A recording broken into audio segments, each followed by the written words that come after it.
મુંબઈના કાંદિવલીમાં જે એક કાર્યક્રમ યોજાયો, એ કાર્યક્રમનો જે બબાલ છે એ ગુજરાતના બગદાણા સુધી પહોંચ્યો અને બગદાણામાંથી આ જે ચિંગારી મુકાઈ ગઈ હતી એ હવે અત્યારે ગુજરાતભરની અંદર આગ સ્વરૂપે કોળી સમાજમાં ભડકી રહી છે.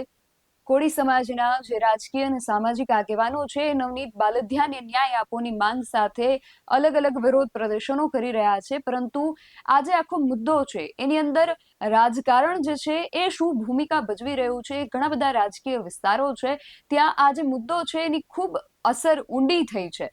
એટલા માટે આજે સમગ્ર મુદ્દો છે એમાં ખાસ રાજકારણને કેવી અને શું અસર થઈ રહી છે, આ મુદ્દાની પહેલા રાજકીય જે માહોલ છે કેવો હતો, ભવિષ્યમાં કેવો થઈ શકે છે, વગેરે વિષયો પર આજે ચર્ચા કરવી છે. જય હિન્દ, PSI ટીવી ન્યૂઝ પર આપની સાથે હું છું નિધિ ગઢવી.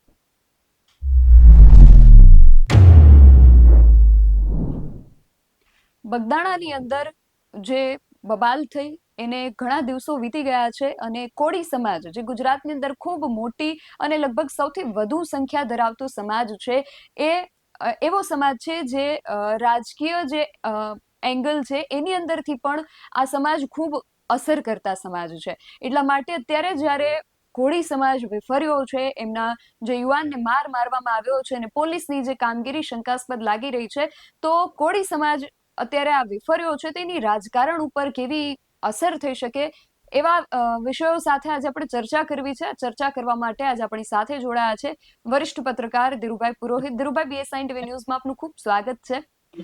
અત્યારે આજે મુદ્દો ચર્ચાઈ રહ્યો છે ગુજરાતભરની અંદર, આમાં એ જાણવું છે કે ભાવનગરના મહુવા, બગદાણા અને તળાજા અને અમરેલીના જાફરાબાદ ને રાજુલા અને આ બધા જ જે તાલુકાઓ છે એ બધા ક્યાંક ને ક્યાંક આ જે મેટર ચાલી રહી છે એની સાથે જોડાયેલા છે. તો આ બધા જે વિસ્તારો છે એની અંદર હાલ રાજકીય માહોલ સૌથી પહેલા તો કેવો છે એ આપની પાસેથી જાણવું છે.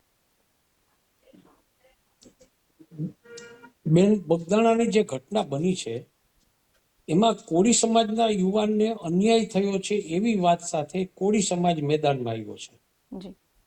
તમે જે તાલુકાઓ ને તમે જે વિસ્તારો કીધા એ કોળી બહુમતીવાળા વિસ્તારો છે અને ભાવનગરની અંદર કોળી સમાજની બહુમતી હોવાને કારણે અત્યારે એ યુવાનને અન્યાય થયો છે, એ પરિવારને અન્યાય નથી થયો પણ આખા સમાજને અન્યાય થયો છે એવી રાજનીતિએ જોર તો પકડ્યું છે. એ વાત સાચી છે આપની. અને એ પ્રશ્ન અથવા તો એ જે ઘટના અથવા તો એ મુદ્દો છે ધીમે ધીમે ધીમે સૌરાષ્ટ્રના અન્ય વિસ્તારો પણ પ્રસરી ગયો છે. આપ જાણો જ છો અને આપે બહુ સાચી વાત કરી કે ગુજરાતમાં સૌથી મોટી જ્ઞાતિઓમાંની એક જ્ઞાતિ કોળી જ્ઞાતિ છે. કોળી જ્ઞાતિ પહેલેથી જ અત્યંત સંવેદનશીલ જ્ઞાતિ છે અને કોળી જ્ઞાતિમાં કોઈ પણ ઘટના બને છે એના લાંબા રાજકીય પડઘાવો તો પડે જ છે. એટલે એ જે ઘટના બની છે એ ઘટનાના અનુસંધાને એની રાજકીય અસરો થશે એ વાત તો સાચી છે. જી જી, અને ખાસ ધીરુભાઈ એ જાણવું છે કે તળાજાની જે બેઠક છે એના ઉપર માયાભાઈ આહિરના દીકરા જે છે જયરાજ આહિર આગામી જે 2027ની ચૂંટણી છે એ લડવાની તૈયારીઓ કરી રહ્યા હતા. એ જ ચર્ચા છે ગુજરાતની અંદર વાયુ વેગે પ્રસરી ગઈ હતી અને એ જ તળાજાની અંદર પણ કોળી સમાજના જે આગેવાનો છે એમના દ્વારા વિરોધ કરવામાં આવી રહ્યો છે. ત્યારે હવે એમનું આ જે રાજકીય જે એમની કારકિર્દી છે એના પર આ ઘટનાની કેવી અસર થઈ શકે છે, આની પહેલા ત્યાં માહોલ કેવો હતો ને હવે આગામી સમયમાં શું થઈ શકે છે? તળાજા ભાવનગર પંથકનું કોળી સમાજ માટે અગત્યની ધારાસભાની બેઠક માનવામાં આવે છે. સૌરાષ્ટ્રમાં રાજનીતિની દ્રષ્ટિએ જોવા જઈએ ને તો કાઠિયાવાડ એટલે ભાવનગર, કાઠિયાવાડ એટલે દક્ષિણ સૌરાષ્ટ્રનો વિસ્તાર અને કચ્છ આ ત્રણેય અલગ પડે છે રાજનીતિના દ્રષ્ટિકોણથી. પણ સૌરાષ્ટ્રમાં આ ઘટના જ્યારે આવી ઘટનાઓ કોઈ જ્ઞાતિમાં બને છે ને ત્યારે એ ખાસ કરીને દક્ષિણ સૌરાષ્ટ્ર અને ભાવનગર પંથકમાં કોળી સમાજની ખૂબ સારી વસ્તી છે અને આ બનાવ કોળી સમાજનો છે. હવે તમે વાત કરી માયાભાઈ આહિરના દીકરાની, એ આહિર સમાજમાંથી આવે છે એટલે ત્યાં એ બેઠક આ લોકો એવું માને છે કે કોળી સમાજ ત્યાં બહુમતીમાં હોવાને કારણે અથવા તો કોળી સમાજની વસ્તી અથવા તો કોળી સમાજના મતો ત્યાં નિર્ણાયક મતો હોવાને કારણે એ બેઠક ઉપર કોળી સમાજમાંથી કોઈ પણ ઉમેદવાર મેદાનમાં આવે ભાજપ વતી અથવા તો કોઈ પણ રાજકીય પક્ષ કોળી સમાજની ઉપેક્ષા ન કરે એ બાબતનો સંદેશો આ ઘટનાના આધારે કોળી સમાજના યુવાનો આપી રહ્યા છે. જી. જી. અને ધીરુભાઈ, બીજું એક પછી જોવા જેવી ને રસપ્રદ વાત એ છે કે આમાં જેટલા પણ રાજકીય આગેવાનો છે ઘટના સાથે ક્યાંક જોડાયેલા કે એ મદદની માંગ કરી રહ્યા છે, કોળી સમાજમાંથી આવી રહ્યા છે, મોટા ભાગના જે છે એ બધા ભારતીય જનતા પાર્ટીમાંથી આવતા લોકો છે. એટલા માટે એક એ પણ પ્રશ્ન ઉઠે છે કે હવે પક્ષ આમાં શું કરી શકે અને શું એમણે કરવું જોઈએ? નિધિબેન, છેલ્લા 5 વર્ષથી રાજનીતિમાં જ્ઞાતિના આગેવાનો, જ્ઞાતિ સમાજ વગેરે કોઈ પણ પાર્ટી કરતા મોટો થતો જાય છે. ખાસ કરીને સૌરાષ્ટ્ર અને ગુજરાતની જે બહુમતી અસરવાળી જે જ્ઞાતિઓ છે ને એની અંદર એમાં ખાસ જુઓ તમે, કોળી સમાજ છે, લેવા પટેલ સમાજ છે, આહિર સમાજ છે, આ 3 જ્ઞાતિઓમાં રાજનીતિના દ્રષ્ટિકોણથી સંગઠન વધ્યું છે. અને કોળી સમાજ માટે તો હવે કદાચ જે ઘટના બન્યા પછી અને જે પ્રકારે એના પ્રત્યાઘાતો આવે છે, એટલે એ યુવાનને અન્યાય થયો છે એ બાના નીચે પણ ક્યાંક શક્તિ પ્રદર્શનની તૈયારીઓ થતી હોય એવી વાત પણ સામે આવી છે. પણ જ્યારે જ્ઞાતિની વાત આવે છે ત્યારે રાજકીય બાબત કરતા આપણે જે કીધું ને કે ભાજપના જ કેટલાક આગેવાનો એની અંદર ક્યાંક એક્ટિવ થયા હોય એવું દેખાય છે. તો હું તો અત્યારે એવું માનું છું કે જ્યારે જ્ઞાતિ જાતિનું રાજકારણ આવશે ને ત્યારે કોઈ પણ પાર્ટીમાં હવે એ પાર્ટી કરતા હવે જ્ઞાતિ અગત્યની થઈ પડશે એવા દિવસો આવી રહ્યા છે. જી. જી ધીરુભાઈ, એ દિવસો તો સ્પષ્ટ દેખાઈ જ રહ્યા છે, કારણ કે ભારતીય જનતા પાર્ટીના ધારાસભ્ય હીરા સોલંકી પણ તાબડતોબ ત્યાં પહોંચી ગયા અને આપણે સૌએ જોયું કે હીરા સોલંકીએ જાહેરમાં એવું કીધું કે હવે એવું કંઈક કરી જવાનું છે કે કોઈ કોળીનો ચાળો ન કરે. હવે એ જનપ્રતિનિધિ છે, એ 18 વર્ણના પ્રતિનિધિ છે, છતાં એમનું આ જે નિવેદન છે કે કોઈ કોળીનો ચાળો ન કરે, એ ક્યાંક એમનું સામાજિક દ્રષ્ટિકોણ પણ અહીંયા દેખાડી રહ્યું છે. તો એની કેવી અસર થઈ શકે? ચોક્કસ. સોલંકી પરિવારને આપ જાણો છો, પરસોત્તમભાઈ સોલંકી, હીરાભાઈ સોલંકી વગેરે, વર્ષોથી એની રાજનીતિ, સૌરાષ્ટ્રના કોળી સમાજની રાજનીતિ એની બધા લોકો બહુ સર્વવિદિત છે. હવે તમે જુઓ કે આ આખી ઘટનાને તમે પાશ્ચાત્ય ભૂમિકામાં લઈ જાઓ તો ક્યાંક છેલ્લે જ્યારે ભાજપના પ્રદેશ માળખામાં ફેરફાર થયા એમાં પણ કોળી સમાજમાંથી જુનાગઢના સંસદ સભ્ય રાજેશભાઈ ચુડાસમા આવ્યા છે, એ પણ ઉપપ્રમુખ તરીકે વરણી થઈ છે. એ જ બતાવે છે કે સૌરાષ્ટ્રની રાજનીતિમાં કોળી સમાજનું વર્ચસ્વ અકબંધ છે. સાથે સાથે કોળી સમાજે સંગઠિત થઈને પોતાની વાતને હાઈકમાન્ડ સુધી કોઈ પણ પાર્ટીમાં, ખાસ કરીને ભાજપમાં, છેલ્લા 1 દશકાથી તો ભાજપની રાજનીતિમાં કોળી સમાજનો દબદબો છે. અને આવી કોઈ પણ ઘટના છે, હવે જ્યારે સોલંકી પરિવારમાંથી અને એક ધારાસભ્ય જ્યારે મેદાનમાં આવ્યા છે ત્યારે પાર્ટીએ એ વાતને ગંભીરતાથી લેવી પડશે. અને એ તમે જે હમણાં વાત કરી એ પ્રમાણે ધારાસભ્ય સ્પષ્ટ કહે છે કે કોળી સમાજની વાત મારે માટે અગ્રતા ક્રમે છે. એ વાતનો એને સંદેશો આપીને આ યુવાનને અન્યાય થયો છે એને ન્યાય આપવામાં આવે. અને ન્યાય જો નહીં આપો તો હવે પછી ક્યાંક ને ક્યાંક સામસામે, એટલે ટૂંકમાં એક ગર્ભિત ભાષામાં એવું કહી શકાય કે જો તમે આ ઘટનાને ગંભીરતાથી નહીં લઈ શકો તો કોળી સમાજ ભાજપની સામે આવી શકે છે અથવા તો કોળી સમાજના મતોમાં ગાબડા પડી શકે છે. એવી વાત એને સ્પષ્ટ કરી છે. જી. અને ધીરુભાઈ, જે રીતે ચર્ચાઓ થઈ રહી છે કે ક્યાંક હીરા સોલંકી જાણે રાહ જોઈને બેઠા હોય કે ક્યાં અમરીશ ડેર કે માયાભાઈ આહિર વાંકમાં આવે અને એમને જોઈતું જડી ગયું હોય, એવો આ જે ઘાટ છે એ સર્જાયો છે, એના વિશે તમારું શું માનવું છે? થોડી વાત સાચી છે. છેલ્લે પ્રધાનમંત્રીના વિસ્તરણ અને સંગઠનમાં જે રીતે કોળી સમાજને ક્યાંક ને ક્યાંક થોડું ઓછું મળ્યું હોય ને એવી વાતો છેલ્લા 15 કે એકાદ મહિનાથી સૌરાષ્ટ્રની રાજનીતિમાં ચાલે છે. જી બિલકુલ. આવી સ્થિતિ વચ્ચે કોઈ આ સમાજના કેટલાક લોકો ક્યાંક કોક નાની મોટી ઘટના બને તો એ ઘટનાને આધારે કોળી સમાજનું વર્ચસ્વ એકદમ વધુ બળવત્તર થાય અને પોતાનો અવાજ હાઈકમાન્ડ સુધી પહોંચે અને રાજનીતિમાં એની એને જે કહેવાતો અન્યાયની વાત કરે છે એમાં ન્યાય મળવામાં પણ આ ઘટના એક એક માધ્યમ બની જાય એવા પ્રકારનો માહોલ તો દેખાય છે મને. જી. જી. અને બીજું, હમણાં થોડા દિવસ પહેલા જ ધીરુભાઈ સમાચાર એ પણ સામે આવ્યા કે કોળી સમાજના જે નાના મોટા રાજકીય આગેવાનો, આપણે પહેલા હીરાભાઈ સોલંકી સહિતના ધારાસભ્યો અને સાંસદ સભ્યોને તો જોયા જ કે એ લોકોએ શું કર્યું, પરંતુ જે નાના નાના પદ ઉપર જે આગેવાનો છે, રાજકીય આગેવાનો કોળી સમાજના, ખાસ કરીને ભાવનગરની આજુબાજુ જેટલા પણ ગામો છે એમાં મોટા ભાગે સરપંચ કોળી સમાજમાંથી આવે છે, જિલ્લા તાલુકા પંચાયતમાં સભ્યો કોળી સમાજના છે. એટલે એ લોકોએ પણ એક બેઠક યોજી અને ત્યારબાદ એવો નિર્ણય લેવામાં આવ્યો કે જો આમાં વહેલી તકે કોઈ ત્વરિત કાર્યવાહી નહીં કરવામાં આવે તો 50થી વધુ સરપંચો અને જિલ્લા તાલુકા પંચાયતના સદસ્યો અને 8 થી 10,000 જેટલા ભારતીય જનતા પાર્ટીના કાર્યકર્તાઓ જે કોળી સમાજમાંથી આવે છે એ લોકો એક સાથે રાજીનામા આપી દેશે. તો આમાં ભારતીય જનતા પાર્ટીને કેટલો મોટો ફટકો પડી શકે છે કે એમની સામે કેટલો મોટો પડકાર ઉભો છે? રાજકીય ભાષામાં આ જે રાજીનામાની વાત છે ને એને દબાણની રાજનીતિ કહેવાય. આપ જાણો છો દીદીબેન.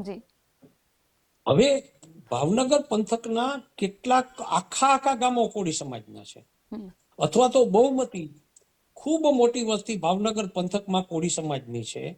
સાથે સાથે ગીર સોમનાથ ના ઘણા બધા ગામડાઓ કોળી સમાજની બહુમતી વાળા ગામડાઓ છે. જુનાગઢ નો લોકસભા મત વિસ્તાર અને ભાવનગરનો લોકસભા મત વિસ્તાર, આની નીચે આવતી ધારાસભાની બેઠકો ઉપર કોળી સમાજની નારાજગી ચોક્કસ એની પર અસર કરી શકે. બીજી વાત, હવે લગભગ એકાદ વર્ષ પછી ગુજરાતની ધારાસભાની ચૂંટણી આવી રહી છે, એના પછી તરત જ લોકસભા આવશે અને આવા સમયે ફક્ત કોળી સમાજ નહીં, જે સમાજ બહુમતીમાં છે એ સહિતના લગભગ તમામ જ્ઞાતિ જાતિ ના આગેવાનો પોતાની જ્ઞાતિને સંગઠિત કરીને વધુમાં વધુ રાજકીય પ્રતિનિધિત્વ અથવા તો રાજકીય ફાયદાઓ મળે એવું વાતાવરણ હવે સૌરાષ્ટ્રમાં ચૂંટણી લક્ષી વાતાવરણ ઊભું થવામાં જ છે. અને ખાસ કરીને લેવા પટેલ સમાજ અને કોળી સમાજ અને આહિર સમાજ, આપ જોતા હશો કે લેવા પટેલ સમાજમાં બે દિગ્ગજ નેતાઓનું સમાધાન જે થયું છે એ પણ આવી એક રાજનીતિ અથવા તો રાજનીતિની કૂટનીતિનો એક ભાગ જ છે. એ જ રીતે કોળી સમાજમાં અત્યાર સુધીમાં જે પણ ઘટનાઓ બની છે એમાં આ સમાજ સંગઠિત થઈને, ખાસ કરીને સૌરાષ્ટ્રનો ભાવનગર અને સૌરાષ્ટ્ર પંથકનો કોળી સમાજ તો લગભગ એક જૂથ થઈને બહાર આવ્યો છે. આવી સ્થિતિ વચ્ચે કોળી સમાજમાં જે રીતે પણ સરપંચોના રાજીનામા પછી એક વધારાનું એક સ્ટેપ અથવા તો બહુ મોટું રાજકીય મોટું સંમેલન બોલાવીને એ સંમેલનમાં ઘણી બધી માગણીઓ કરીને કોળી સમાજ એક તાકાતથી લડી લેશે એવી વાત પણ નજીકના ભવિષ્યમાં એવી ઘટનાઓ પણ બને એવી શક્યતાઓ પણ નકારી શકાતી નથી. જી. અને બીજું એ કે જ્યારે મંત્રીમંડળનું વિસ્તરણ થયું ત્યારે પણ કોળી સમાજના જે આગેવાનો છે એ લોકોએ વિરોધ, નાના મોટા પાયે પણ વિરોધ દર્શાવ્યો હતો કે ભાઈ અમારા સમાજમાંથી કેમ કોઈને પ્રતિનિધિત્વ નથી મળી રહ્યું. એ બાદ પક્ષનું પણ જે સંગઠન જાહેર થયું એમાં પણ રાજેશ ચુડાસમા હતા એટલે થોડું એ લોકોનું બેલેન્સ થઈ ગયું. પણ છતાં કોળી સમાજના આગેવાનો, અને હવે ત્યાં સુધી વાત પહોંચી રહી છે કે આ જ્યારે બગદાણાની મેટર થઈ તો એમાં ક્યાંક એવું પણ સંભળાઈ રહ્યું છે કે હવે કોળી સમાજ એવું ઈચ્છે છે કે મુખ્યમંત્રી પદ પર પણ કોળી સમાજમાંથી કોઈક આવે. તો હવે આગામી સમયમાં અને ખાસ 2027ની ચૂંટણીઓની જ્યારે હવે ટૂંક સમયમાં તૈયારીઓ શરૂ થઈ જશે તો હવે એમાં આ કોળી સમાજ કેવી ભૂમિકા ભજવી શકે છે? બેન, અમે એટલે કે આપણે પત્રકારો રાજનીતિમાં જ્ઞાતિ જાતિની જે વાત આવે છે ને કાયમી નકારતા આવ્યા છીએ. ગુણવત્તાવાદી રાજનીતિ અને દરેક સમાજમાંથી સારા, પ્રમાણિક અને નિષ્ઠાવાન કાર્યકરો અને આગેવાનો રાજનીતિમાં સક્રિય થાય એવા મતના આપણે હોઈએ છીએ. પણ આપણે બધા જાણીએ છીએ કે જ્ઞાતિ જાતિ વગર રાજનીતિ હવે શક્ય જ નથી. પણ હવે ભાજપમાં ખાસ કરીને સત્તાધારી પક્ષ છેલ્લા 1 દશકા કે 15 વર્ષથી ભાજપ ગુજરાત અને દેશમાં સત્તા સ્થાને છે. એવા સમયે રાજનૈતિક દ્રષ્ટિકોણથી પણ એના સમીકરણો ગોઠવાઈ રહ્યા છે. આવી સ્થિતિ વચ્ચે આ પાર્ટી જો જ્ઞાતિ જાતિનું સમીકરણ નહીં લઈને ચાલે તો પાર્ટીને ભોગવવું પડશે, એ વાત પાકી છે. આ સૌરાષ્ટ્રમાં અને ખાસ કરીને ગુજરાતમાં પાટીદાર કોળી સમાજ અને પાટીદાર સમાજ કદાચ સૌથી મોટું રાજકીય પરિબળ બની રહે. એના પછી આહિર સમાજ આવશે, કારડિયા રાજપૂત સમાજ આવશે અને ક્યાંક ને ક્યાંક બીજા નાના મોટા સમાજો પણ. હમણાં અમારે ત્યાં જુનાગઢમાં પ્રજાપતિ સમાજનું એક મોટું સંમેલન થઈ ગયું. ત્યાં પણ પ્રજાપતિ સમાજે પણ એમ કીધું કે ભાઈ અમારો સમાજ ભલે નાનો છે પણ અમારા સમાજમાં અમારી વાત રાજકીય માણસો નોંધ નથી લેતા, તો અમે સંગઠિત થઈને પણ અમારા સમાજની નોંધ લેવાય અને અમને પણ રાજકીય રીતે ક્યાંક ને ક્યાંક કોઈ પદો આપવામાં આવે એવી માગણી કરવામાં આવી છે. એટલે હવે જ્યારે ચૂંટણી આવી રહી છે ને ત્યારે જ્ઞાતિ જાતિના સમીકરણો કોઈ પણ ઘટના બનશે ને ત્યારે એ ઘટનાઓ જલ્દી બહાર આવશે અને એ બાના નીચે એ જ્ઞાતિના નેતાઓ પોતાની સ્થિતિ અને શક્તિ પ્રદર્શનો કરવામાં કાર્યરત બની જશે. જી. અને ધીરુભાઈ, આમાં તો હવે ક્યાંક એવું દેખાઈ રહ્યું છે કે ભારતીય જનતા પાર્ટી માટે જાણે હવે આ હાથના કર્યા હૈયે વાગ્યા, એમ કે ચૂંટણી સમયે જે જ્ઞાતિ જાતિના સમીકરણો ગોઠવીને આ બધું મત માંગવાનું ને જે બધું કામ કરવામાં આવે છે અને પછી જ્યારે આવી કોઈ ઘટના સામે આવીને ઊભી રહે છે ને ત્યારે સમાજ એમની સામે આવીને ઊભો રહે છે અને પ્રશ્નો પૂછે છે કે અમારા સમાજના નામે કે સમાજના આગેવાનના નામે જે મત લઈ ગયા, તો હવે જ્યારે સમાજ એકત્રિત થઈને ન્યાયની માંગ કરે છે તો ત્યારે આવામાં પક્ષ ઉપર દબાણ જે છે ઘણું ઊભું થાય છે. એ વિષયને લઈને શું કહેશો? પક્ષ ઉપર દબાણ તો ઊભું થાય છે. આપે નિધિબેન જેમ વાત કરીને કે રાજ્યના મંત્રીમંડળમાં વિસ્તરણ થયું ને એ સમયે કોળી સમાજને અન્યાય થયો છે એવો ગણગણાટ થયેલો. પછી આ જ વાત જ્યારે પાર્ટી સંગઠનમાં ફેરફારો થયા ત્યારે વાત આવી. પણ રાજનીતિમાં જ્યારે જ્ઞાતિ જાતિના સમીકરણોને ધ્યાનમાં લેવામાં નથી આવતા ત્યારે ક્યાંક ને ક્યાંક સામે પક્ષે એ પાર્ટીની વિરોધી પાર્ટી, આપણે ભાજપની વાત કરો તો કોંગ્રેસ અને આમ આદમી પાર્ટી આ તકની રાહ જોઈને જ બેઠા છે. તમે જુઓ કે કોળી સમાજ હવે પછી સંમેલન બોલાવે છે, એ લગભગ પાકું છે. સંમેલનના નામે શક્તિ પ્રદર્શન થશે એ પણ વાત પાકી છે. અને છેલ્લા 5-7 વર્ષથી કોળી સમાજમાંથી કોઈ યુવા નેતાઓ કે કોઈ વરિષ્ઠ નેતાઓને બાદ કરતા નવયુવાનોને ક્યાંક ને ક્યાંક અન્યાય થઈ રહ્યો હોવાની વાત 5-7 વર્ષથી આવે જ છે સૌરાષ્ટ્રમાં, ખાસ કરીને ભાવનગર પછી સૌરાષ્ટ્રના વિસ્તારોમાંથી. આવી સ્થિતિ વચ્ચે રાજનીતિ આગામી દિવસોમાં કોળી સમાજમાં ખૂબ ગરમાશે. આવી જ રીતે આહિર સમાજની પણ વાત આવશે. આપ સમજો, આહિર સમાજ અને કોળી સમાજ સૌરાષ્ટ્રમાં પટેલ સમાજ પછી રાજનીતિમાં કદાચ બીજી કે ત્રીજી તાકાત છે. આવી સ્થિતિ વચ્ચે રાજનીતિમાં જ્ઞાતિવાદ એકદમ 2027 એના પછીના લોકસભાના સમયગાળામાં પણ એકદમ એક્ટિવ થશે અને ભાજપની હાઈકમાન્ડની ખૂબ કસોટીઓ થશે. કારણ કે ક્યારેક બે સમાજો સામસામે આવીને એમ કહેશે કે આ વિસ્તારમાં અમને ટિકિટ મળવી જોઈએ. એવી સ્થિતિ વચ્ચે નિષ્ઠાવાન, કાર્યરત અને લોકપ્રિય વ્યક્તિની પસંદગી સિવાય ભાજપના આગેવાનોને છૂટકો નહીં થાય એ સ્થિતિ પણ આવીને ઊભી રહેશે. જી. અને ખાસ ધીરુભાઈ, એ પણ જાણવું છે કે આ જે વિસ્તારો છે મહુવા, બગદાણા, તળાજા, જાફરાબાદ, રાજુલા, અત્યારે એ બધા રાજકીય આગેવાનો આગળ આવી રહ્યા છે અને ખાસ આજે જ્યારે કોળી સમાજના આગેવાનોએ આત્મવિલોપનનો પ્રયાસ કર્યો તો ખૂબ મોટી વાત છે કે લગભગ 15 જેટલા આગેવાનો હતા પણ 13 જેટલા આગેવાનોની તો અગાઉ જ અટકાયત કરી લેવામાં આવી ને 2 જેટલા આગેવાનો ત્યાં પહોંચી ગયા અને આત્મવિલોપનનો પ્રયાસ કરવા લાગ્યા. ત્યારે ભારતીય જનતા પાર્ટી જે હાલ શાસનમાં છે તેમના માટે ખૂબ મોટી વાત છે. તો અત્યારે વિપક્ષો ક્યાં છે? એ લોકો શું કરી રહ્યા છે? કોળી સમાજમાં જે ઘટના બની છે અને પછી આત્મવિલોપન સુધી વાત પહોંચી છે, જી એવા સમયે ભાજપ અને કોંગ્રેસ અથવા તો વિરોધ પક્ષો આ સ્થિતિ પર નજર તો રાખે જ છે.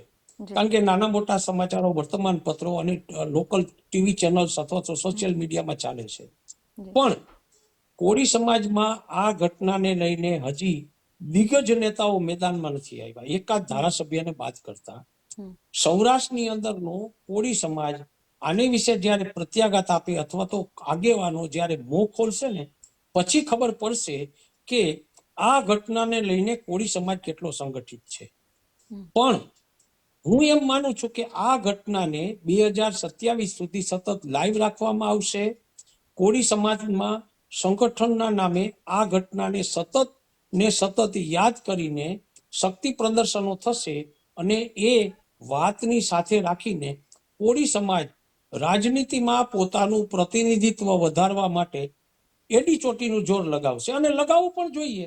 જી એમાં એ જે કરે છે, કારણ કે રાજનીતિમાં અત્યારે જે જ્ઞાતિ જાતિના વર્ચસ્વવાળી રાજનીતિ ચાલે છે, એ સમયે મોટી જ્ઞાતિઓ પોતાના પ્રતિનિધિત્વને લઈને શા માટે એવું આવી કામ અથવા તો આવી ઘટનાઓ ન બને, પોતાનું પ્રતિનિધિત્વ વધે અથવા તો પોતાની જ્ઞાતિનો રાજનીતિમાં અવાજ પડે અને એને કારણે જ્ઞાતિનો વિકાસ થાય, એ વાતને લઈને જ્ઞાતિના આગેવાનો જો આગળ રહીને કાર્યરત થતા હોય તો એ મને લાગે છે કે એક પોઝિટિવ રાજનીતિનો એક ભાગ છે. જી. અને ધીરુભાઈ, રાજકારણની ચર્ચા કરી સાથે એક એ પણ પ્રશ્ન આપણે એંગલથી લઈએ કે એસઆઈટી જે છે એ લોકો તપાસ કરી રહ્યા છે. તળાજાનો જે વિસ્તાર છે ત્યાંથી 2 જેટલા શંકાસ્પદ જે વ્યક્તિઓ છે એને પોલીસ દ્વારા ઉઠાવી લેવામાં આવ્યા છે. પરંતુ કોળી સમાજ અને ખાસ કરીને નવનીત બાલધિયા જે રીતે આક્ષેપ કરી રહ્યા છે કે જયરાજ આહિર દ્વારા ક્યાંક ને ક્યાંક આ જે હુમલો છે એ કરાવવામાં આવ્યો છે, એમનો સ્પષ્ટ આરોપ છે. તો એમની સામે હજુ સુધી કોઈ પગલાં કેમ નથી લેવાયા? પોલીસ તળાજા સુધી પહોંચી પરંતુ જયરાજ આહિર સુધી ન પહોંચી, એની પાછળ શું કારણ હોઈ શકે? બેન, આપો ગોંડલના કિસ્સાઓ સૌરાષ્ટ્રની રાજનીતિમાં વર્તમાન પત્રો અને ટીવી ચેનલ્સની અંદર ખૂબ આવ્યા છે અને એને વિશે ખૂબ ચર્ચાઓ થઈ છે અને લાંબા ગાળાની રાજનીતિ એના ઉપર થઈ છે. હવે જ્યારે આ ઘટનાના અનુસંધાને ભાજપના આગેવાનો છાસને પણ ફૂંકી ફૂંકીને પે છે, કારણ કે બંને જ્ઞાતિઓ, આહિર સમાજ અને કોળી સમાજ, બંને જ્ઞાતિઓની નારાજગી અત્યારના સંજોગોમાં ભાજપના રાજ્ય કક્ષા અને ઉપર કક્ષાના નેતૃત્વને એ નારાજગી પોસાય એમ નથી. આવી સ્થિતિમાં કદાચ કોળી સમાજના મોટા નેતાઓ અને આહિર સમાજના મોટા નેતાઓ વચ્ચે ક્યાંક ને ક્યાંક મીટિંગ થશે અને આ વાત છે એ સમાધાન તરફ આગળ વધે અને પ્રશ્ન જલ્દી પૂરો થાય, એ શક્યતાઓ અત્યારે મને દેખાય છે. કારણ કે 2 જો જ્ઞાતિઓ સામસામે આવી જાય તો 2માંથી એક જ્ઞાતિ છે એને સંતોષ આપવામાં આવે તો બીજી જ્ઞાતિ ક્યાંક ને ક્યાંક એ નારાજ થશે, તો એની ભાજપના મતો ઉપર એની મોટી અસર થાય એવી શક્યતાઓ દેખાય છે. પણ અત્યારે તો આહિર સમાજના નેતાઓ તરફથી કોઈ આમ નોંધપાત્ર નિવેદનો હજી આવ્યા નથી. પણ જે રીતે પોલીસ અને ભાજપના નેતાઓ અથવા તો સરકાર આ પ્રશ્નની અંદર એકદમ છાસને પણ ફૂંકી ફૂંકીને અથવા તો સાવચેતીપૂર્વક જે રીતે સ્થિતિ ઉપર નજર રાખી રહી છે, એના પછી એવું દેખાય છે કે આ પ્રશ્ન સરળ તો નહીં હોય ઉકેલવું. કારણ કે જે રીતે આપે કીધું એમ છેક પ્રશ્નને પ્રતિષ્ઠાનો સવાલ બનાવ્યો છે અને ધારાસભ્ય મેદાનમાં આવ્યા છે અને કદાચ હવે આ આખી વાત ભાવનગર પંથકમાંથી સૌરાષ્ટ્ર તરફ આવી જાય અને 2 જ્ઞાતિઓ વચ્ચે સામસામે આ મુદ્દો પ્રતિષ્ઠાનો સવાલ બને એની પહેલા આ પ્રશ્ન ઉકેલાઈ જાય એવી શક્યતાઓ મને તો અત્યારે દેખાય છે. જી. શક્યતાઓ ઘણી બધી છે. જોવાનું એ રહેશે કે આગામી સમયમાં હવે શું થાય છે. 17 તારીખે હજુ પણ આ કેસની અંદર વધુ ખુલાસાઓ થઈ શકે તેવી શક્યતાઓ જે છે વર્તાઈ રહી છે. એટલે ખાસ હવે 17 તારીખે શું થાય છે ત્યારે બધાની નજર એના પર રહેશે. ધીરુભાઈ, આપ અમારી સાથે જોડાયા તે બદલ આપનો ખૂબ આભાર. તો આજે બગદાણાનો કેસ છે એની અંદર રાજકીય જે એંગલ છે, વિવિધ એંગલો ઉપર આપણે આજે ચર્ચા કરી અને આજે વિવિધ એંગલો વિશે ચર્ચા કરવામાં આવી છે. એને લઈને તમારું શું માનવું છે? કારણ કે અત્યારે રાજકારણ જે છે એ ભાવનગર અને અમરેલીની આસપાસના જેટલા પણ વિસ્તારો છે, બગદાણા, મહુવા, તળાજા છે, જાફરાબાદ, રાજુલા, આ બધા જે વિસ્તારો છે એની અંદર રાજકીય માહોલ ખૂબ ગરમાયેલો છે અને ખાસ અહીંયા ભાજપ વર્સિસ ભાજપ જેવી પરિસ્થિતિ જે છે એ ઊભી થઈ ગઈ છે અને હવે આગામી સમયમાં આમાં શું થઈ શકે છે, જે રીતે આપણે વરિષ્ઠ પત્રકાર સાથે વાત કરી, એમનું કહેવું છે કે કદાચ એવું થઈ શકે કે આ જે મેટર છે એને સમાધાન તરફ વાળી દેવામાં આવે અને કોળી આગેવાનો જે રીતે ન્યાયની માંગ કરી રહ્યા છે, ઉગ્ર આંદોલનો કરી રહ્યા છે અને આ ઉગ્ર આંદોલન બાદ ધીરે ધીરે જો આ જે મેટર છે એ સમાધાન તરફ જાય તો એમાં શું થઈ શકે છે, આ સમગ્ર વિષયને લઈને તમારું શું માનવું છે અમને કમેન્ટ બોક્સમાં ચોક્કસથી જણાવજો. આવી જ વધુ ચર્ચાઓ સાથે મળતા રહીશું. તમે અમારી યુટ્યુબ ચેનલને સબસ્ક્રાઇબ કરવાનું અને અમને ફેસબુક અને ઇન્સ્ટાગ્રામ પર ફોલો કરવાનું ભૂલશો નહીં. બાકી અવનવી અપડેટ્સ માટે આપ જોતા રહો BSI ટીવી ન્યૂઝ.